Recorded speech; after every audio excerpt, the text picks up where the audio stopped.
Hi, everyone. I'm very excited to be sharing with you some of my PhD work trying to characterize brain noise and brain dynamics using fMRI. Now, the overarching claim that I'm making with this study is that in order to understand the role of brain noise and dynamics in shaping brain function and organization, we really need to put forward an integrative framework. Before I go into the details of the study, I just want to define what I mean by brain noise and dynamics, specifically applied to resting state fMRI, because that's the technique I'm using.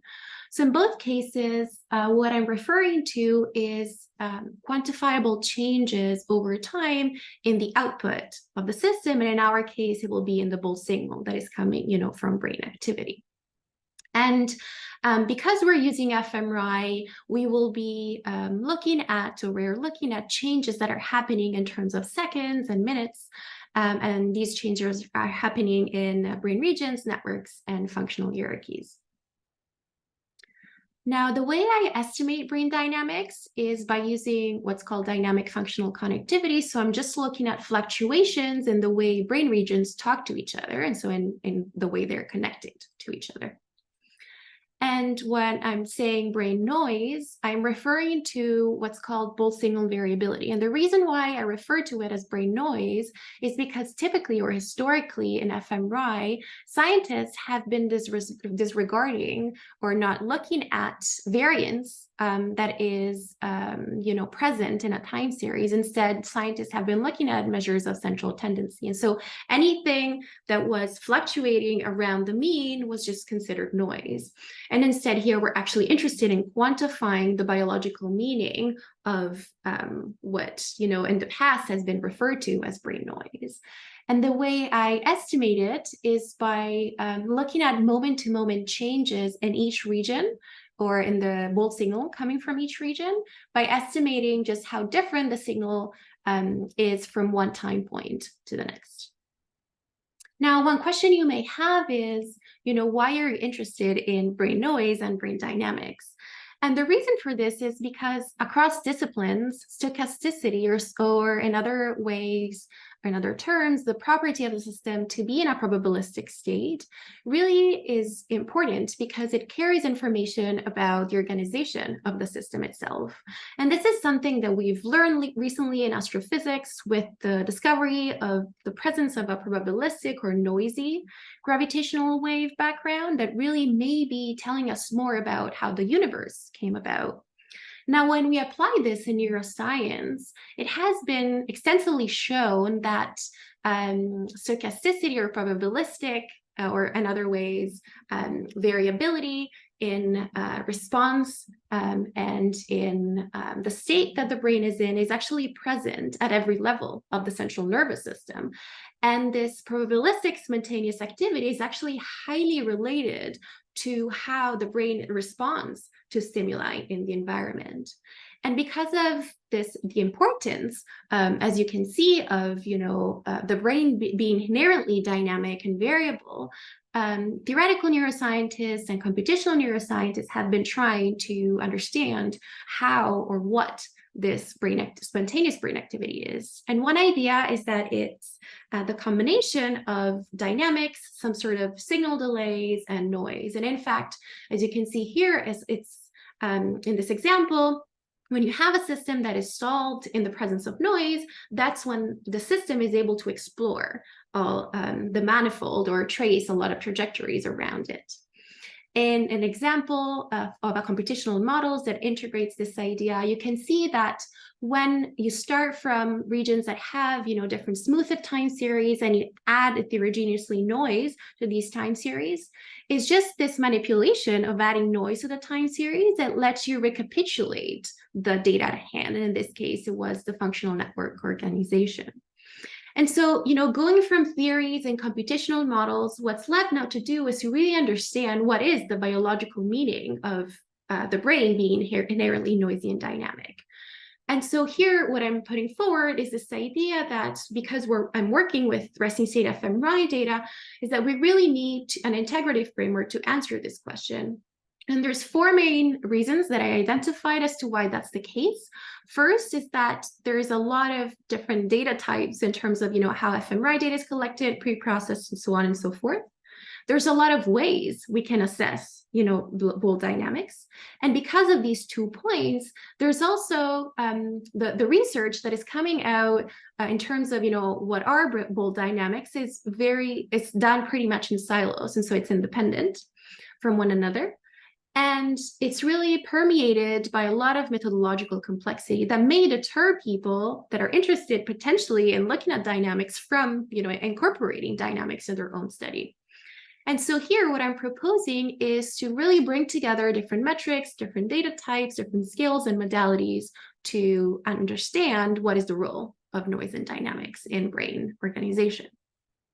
So starting from the different metrics here, for the first time, I'm bringing together, as I said, measures of brain noise as assessed by bold variability, and of brain dynamics as assessed by dynamic connectivity. And here I'm using a new statistical approach that is called co-status. And this method is very simple mathematically, and it only requires minimal user input and is also computationally tractable. And the way it works is the first thing you need to do is you have your time series, you just fractionate your time series in windows of equal length, and then you calculate, for each region pair, the connectivity. And then you assess how similar the connectivity is over windows, over time, so across windows, across people. And this allows you to obtain what I call here a compromise space, which is an optimum average of the connectivity across regions and across people. And it's optimum because you're weighting the connections or the connectivity based on how much that edge is represented in the sample and across the windows.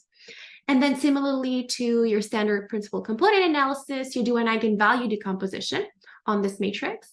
And so you obtain this abstract Cartesian space where points that are closer to one another are more similar. And then the intuition that I had here was that thanks to co-status, what I could do is I could back project into the space the mean connectivity for each subject for each region. And this is the blue dot here in the middle. And then around it, I could plot the connectivity for that region, that subject, for each window. And that's why we have, several green dots here. And the idea here is that you can then calculate the area around the center. And based on Euclidean distance notion, the bigger the area, right? So the more dispersed or distant the points are from one another, the more variable or dynamic that region is.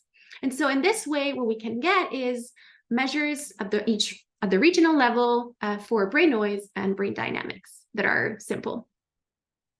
Okay, then moving on to what type of data that I'm using, again, because I wanted to bring together different types of data sets, I picked 2 data sets that are openly available that differ in the way they were collected and therefore pre-processed. And what I wanted to do here was to really assess what is the reliability of measures of brain noise and dynamics when we are looking at 2 data sets that are completely different.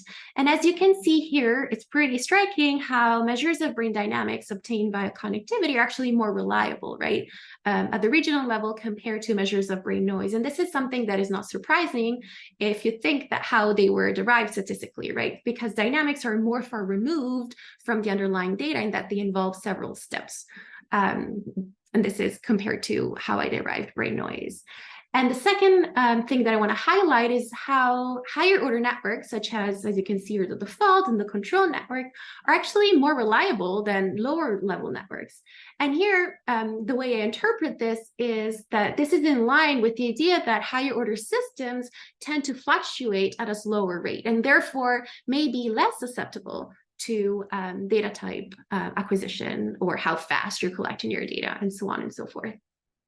Okay, cool. So now that we have, different metrics, different data types, the main question is, are dynamics crucial to brain organization? And the hypothesis that I have here, and I'm showing you in this Euler diagram, is if they are, they should lie somewhere here in the middle between microscale, mesoscale, and macroscale organization.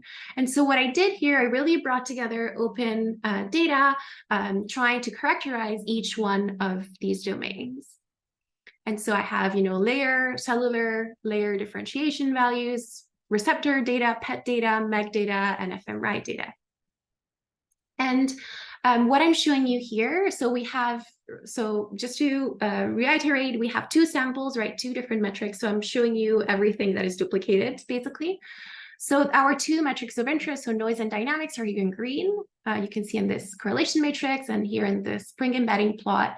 And you can see here in both cases that our two dynamics metrics of interest are actually connected and tracing connections with at least one variable within each domain that is color-coded here. So micro, meso, and macro scale, as you can see here in the significant values shown by the asterisks. And perhaps this is even more clear when we ran our prediction model, trying to, make all these variables race against each other to predict brain noise and brain dynamics. And you can see that this race is fairly equal among these predictors. The last thing that we wanted to do was to now try and leverage a technique that has a better temporal resolution to trying to understand what exactly is the source, of noise and variability. And so here I use CAM-CAN data and MEG data. And similarly to how I derived fMRI noise, I calculated on the broadband MEG data the variability, so the first order temporal derivative of the signal. And then the idea I had here was to come to the rescue of what's typically referred to as noise in MEG, and that's the aperiodic activity, right? So that would be the exponent, the 1 over f exponent, or the slope of the signal. And the reason for this is because there's extensive literature now showing how this exponent is actually associated to biology, and it's a proxy of excitation inhibition ratio. And so what I did here, I created different simulation scenarios where I simulated a different MEG time series by varying the level or the slope, different exponent values. And then for each, I calculated MEG variability.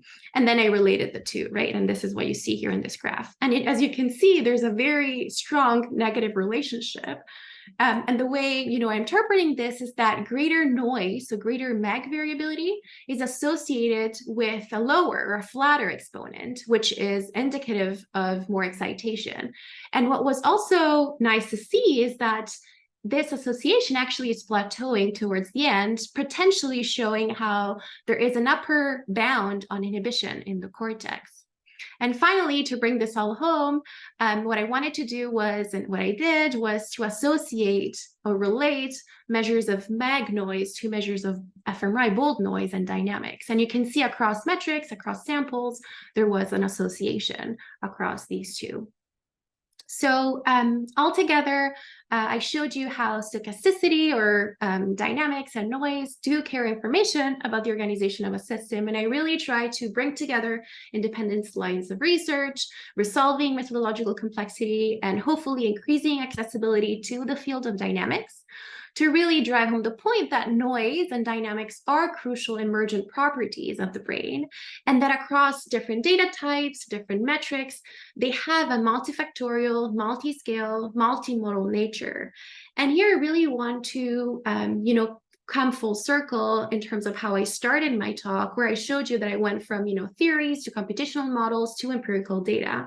And here what I believe the potential of this study or these results have or are showing is that now with this knowledge, we can go back to those theories and computational models to really integrate more than, single manipulations to try and recapitulate and study how dynamics emerge. Because in fact, dynamics are coming from a combination of factors. And with that, I would like to thank you all, and I'm happy if you have questions, you can email me, message me on Twitter, and if you are OHBM, I shall see you there. Thank you so much.